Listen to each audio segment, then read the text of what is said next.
What's up, everyone? Welcome to Program Your Remote. Today I'm going to show you how to program a smart key to a 2021 Chevy Tahoe. Like I said, this is a 21 Tahoe here, but it will be the same procedure on a few different models. So in order to be able to do this procedure, you're going to need two keys that already work for the vehicle. So as you can see, I have three keys here. These two are already programmed, and the one with the sticker on it is our new one. Unfortunately, if you do not already have two working keys, you will not be able to do this procedure. If you have less than two working keys, you'll need an Automotive Locksmith or a dealership to add a new one. But in our case, we do have the two working ones. So we need to be in the vehicle with the vehicle running. Then we're gonna take our two working keys and we need to place them on the passenger seat, just like that. And then we're gonna take our unprogrammed key and put it in the left cup holder, like that. And now what we need to do is use our driver information buttons on the right-hand side of the steering wheel here. And I'm gonna focus in on the menu, but just so you know what I'm doing, when I say I'm pressing over, I'm pressing this button. When I say I'm scrolling with this button. And then to hit the select button, you press that scrolling knob in, okay?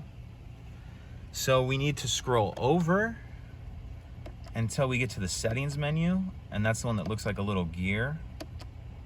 Once you have that menu highlighted, you're gonna scroll down until Remote Learn is highlighted like that. Press select.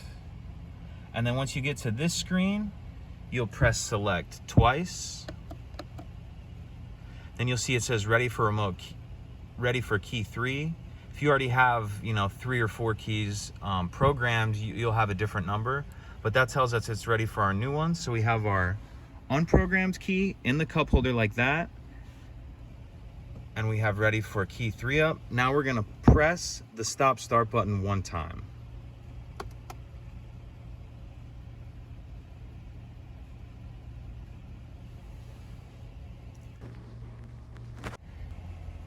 Okay, so once the ready for remote 3 goes away and it takes you back to this screen, that's gonna indicate that the remote's successfully been programmed. It confused me a little bit the first time because in your owner's manual, it says that you're gonna need to exit programming mode manually by holding down the stop start button for 12 seconds, but I found that not to be the case.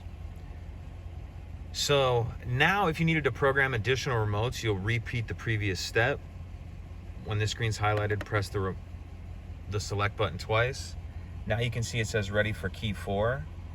Since we don't have a key 4 to program, we just programmed the key 3 previously, we'll need to exit programming mode. So how you manually exit programming mode is you're gonna push and hold down the stop start button for 12 seconds. So push and continue to hold it down.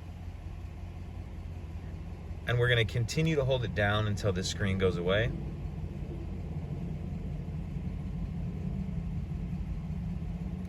Okay, so once that screen goes away and you get back to this, that tells you that you're out of programming mode. So now let's turn the vehicle off and go ahead and test our new remote. Okay, the remote portion works. I'm gonna go ahead and remove these two keys from the vehicle really quick, and then I'll check back in and we'll make sure that the new remote starts the vehicle. Okay, I removed the two original working keys from the vehicle so that it doesn't read them. And the only one in here now is our new one. And let's make sure it starts the car. That's a working remote. If you have any questions, please let me know. If you could take a second to like and subscribe, it helps us out and I'd appreciate it. Thank you.